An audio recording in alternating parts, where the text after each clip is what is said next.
എല്ലാവർക്കും നമസ്കാരം. ഞാൻ സരിത മഹേശ്വരൻ.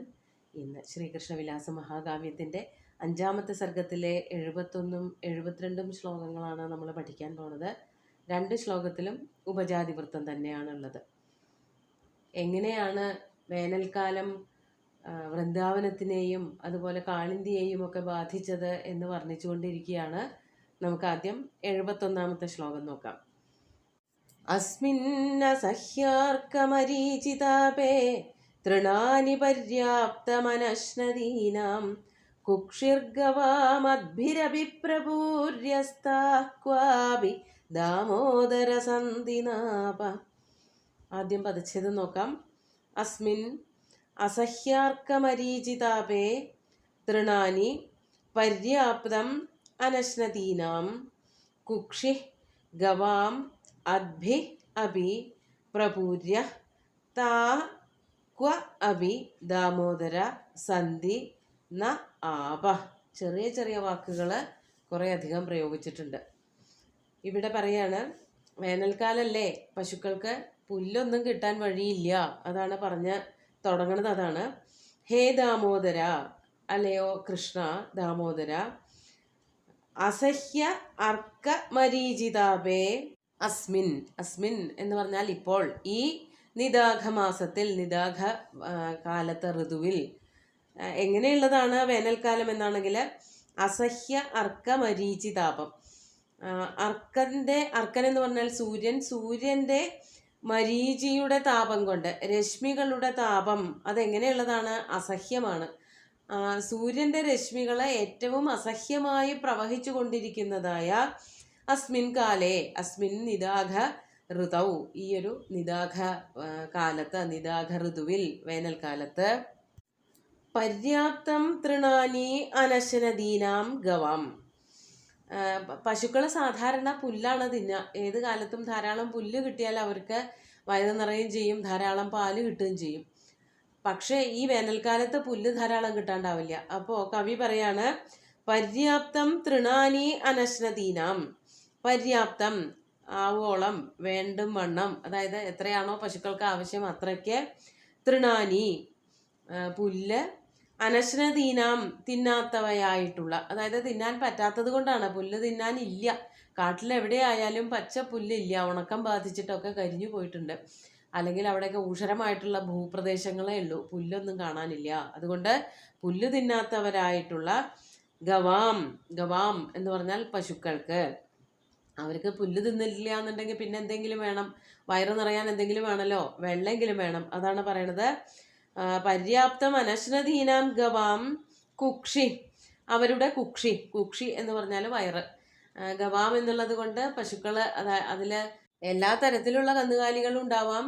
അതിൽ പശുക്കള്, കാളകള്, കുട്ടികള് എല്ലാം പെടും. സ്ത്രീലിംഗത്തിലാണ് പറഞ്ഞിരിക്കണമെന്നേ ഉള്ളൂ. അതാണ് ഗവാം കുക്ഷി, അവയുടെ വയറ്.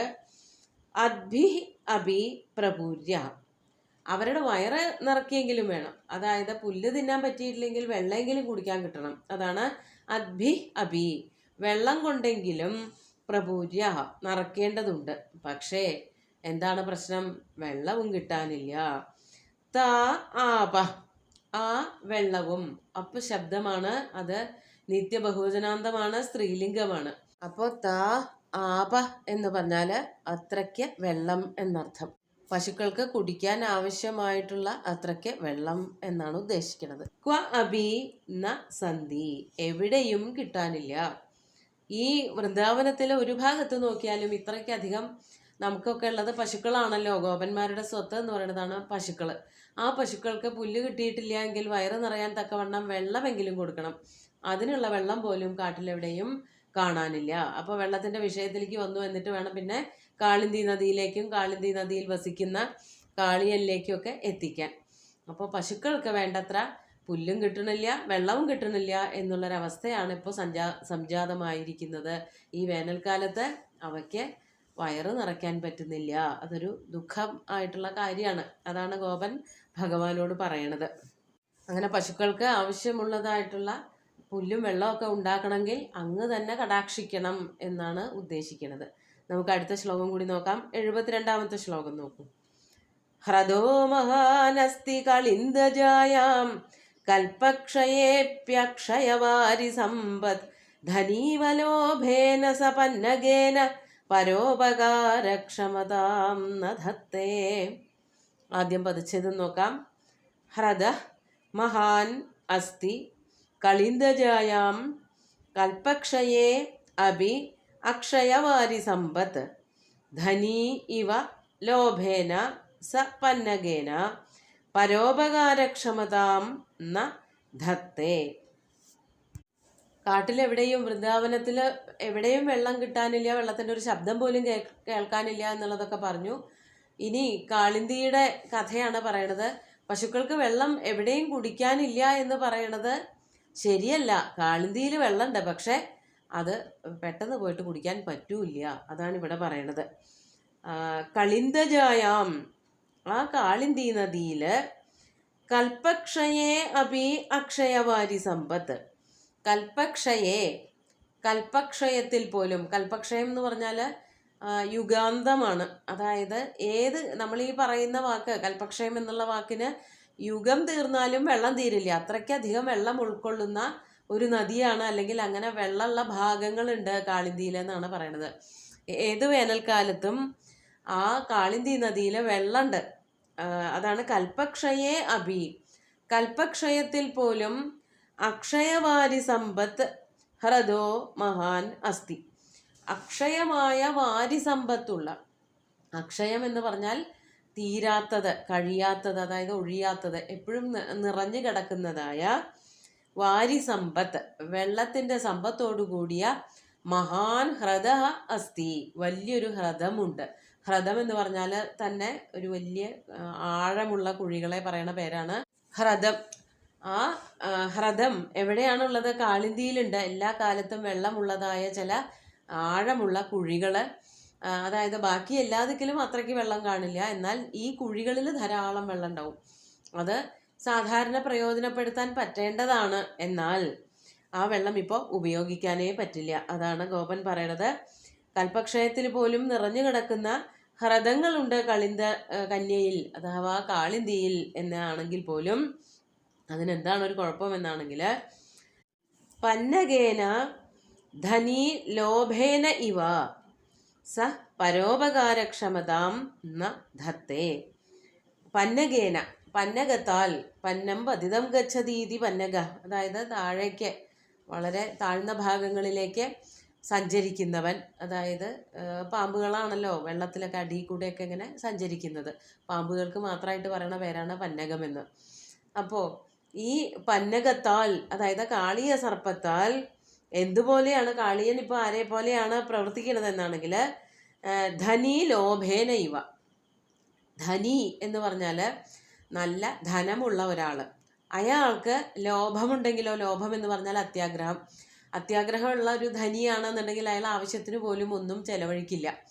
അപ്പോൾ അതുപോലെയാണ് ഇപ്പോൾ കാളിയൻ പ്രവർത്തിക്കുന്നത്. വെള്ളം ധാരാളമുണ്ട് എങ്കിൽ പോലും ആവശ്യത്തിന് അത് ഉപയോഗിക്കാൻ പറ്റാതെ വന്നിരിക്കുകയാണ്. അതാണ് ധനി ലോഭേന ഇവ സഹ.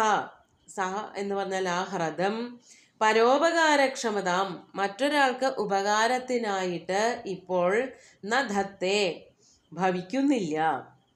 അതായത് കാളിന്തി നദിയിൽ ആഴത്തിൽ ധാരാളം ഭാഗങ്ങളുണ്ട്, അവിടെയൊക്കെ നിറച്ച് വെള്ളമുണ്ട്. പക്ഷെ ആ വെള്ളം കുടിക്കാൻ ഇപ്പോൾ പറ്റില്ല, ആർക്കും അത് ഉപയോഗിക്കാൻ പറ്റില്ല. കാരണം എന്താണ്? അവിടെ കാളിയൻ താമസിക്കുന്നുണ്ട്, കാളിയൻ്റെ വിഷം അവിടെയൊക്കെ വ്യാപിക്കുന്നുണ്ട് എന്നുള്ളത് കൊണ്ട് ആ വെള്ളം സാധാരണക്കാർക്ക് എന്നല്ല ആർക്കും ഉപയോഗിക്കാൻ പറ്റാതെ ആയിരിക്കുകയാണ്. അപ്പോൾ കാളിയനെ ഉപമിച്ചിരിക്കുകയാണ് ഒരു പരോപകാരം ചെയ്യാത്ത ധനാഢ്യൻ. അയാൾക്കാണെങ്കിൽ നല്ല അത്യാഗ്രഹമുണ്ട്. അങ്ങനെയുള്ള ആളുമായിട്ടാണ് ഈ കാളിയനെ ഉപമിച്ചിരിക്കുന്നത്. ആ ആള് എത്ര അത്യാവശ്യമുണ്ട് വേറൊരാൾക്ക് എന്ന് പറഞ്ഞാലും ധനം കൊടുക്കില്ല. അതുപോലെയാണ് കാളിയൻ. ആ വെള്ളം, അതായത് കാളിയൻ്റെ ഒരു അവസ്ഥ എന്താണെന്ന് വെച്ചാൽ വെള്ളം അവരവരും ഉപയോഗിക്കില്ല, വേറൊരാൾക്ക് ഉപയോഗിക്കാൻ കൊടുക്കൂല. ഈ ധനി അങ്ങനെയാണല്ലോ, അവരവരും ഉപയോഗിക്കില്ല, മറ്റൊരാൾക്ക് പ്രയോജനപ്പെടുന്നതിനെ അനുവദിക്കൂല. അതുപോലെ ആ വെള്ളം ഇങ്ങനെ കൈയടക്കി വച്ചിരിക്കുകയാണ്, പരോപകാരം നടക്കുന്നില്ല, ആർക്കും ഉപയോഗിക്കാൻ പറ്റുന്നില്ല.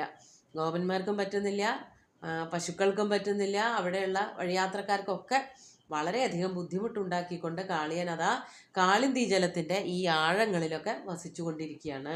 അതുകൊണ്ടത് എങ്ങനെയെങ്കിലും മനുഷ്യർക്ക് ഉപയോഗിക്കാൻ പറ്റുന്ന രീതിയിൽ അല്ലെങ്കിൽ മൃഗങ്ങൾക്ക് ഉപയോഗിക്കാൻ പറ്റുന്ന രീതിയിലേക്ക് ആക്കി തരണം എന്നാണ് ഗോപൻ ഭഗവാനോട് ആവശ്യപ്പെടാൻ പോണത്. നമുക്ക് ശ്ലോകങ്ങൾ ഒന്നുകൂടി ചൊല്ലി നോക്കാം. അസ്മിന്നസഹ്യാർക്കമരീചിതാപേ തൃണാനി പര്യാപ്തമനശ്നദീനാം കുക്ഷിർഗവാമദ്ഭിരപി പ്രപൂര്യ താക്വാപി ദാമോദരസന്ധിനാപ ഹ്രദോ മഹാനസ്തി കളിന്ദജായാം കൽപക്ഷയേപ്യക്ഷയവാരി സമ്പത് ധനീവലോഭേന സപന്നഗേന പരോപകാരക്ഷമതാം നധത്തേ. അങ്ങനെ ആ കാളിന്തി നദിയിലെ ഹ്രദങ്ങൾ അല്ലെങ്കിൽ കാളിന്തി നദി പരോപകാരക്ഷമമല്ലാതെയായി ഇവിടെ ഇങ്ങനെ ഒഴുകിക്കൊണ്ടിരിക്കുകയാണ് എന്ന് ഗോപൻ ശ്രീകൃഷ്ണനെ ബോധ്യപ്പെടുത്തി. സുന്ദരമായിട്ടുള്ള 2 ശ്ലോകങ്ങളും ഭഗവാന്റെ കാൽക്കൽ അർപ്പിച്ചുകൊണ്ട് ഗുരുവായൂരപ്പനെ സാഷ്ടാംഗം നമസ്കരിച്ചുകൊണ്ട് എല്ലാവർക്കും ശുഭദിനം നേർന്ന് നിർത്തട്ടെ. നന്ദി.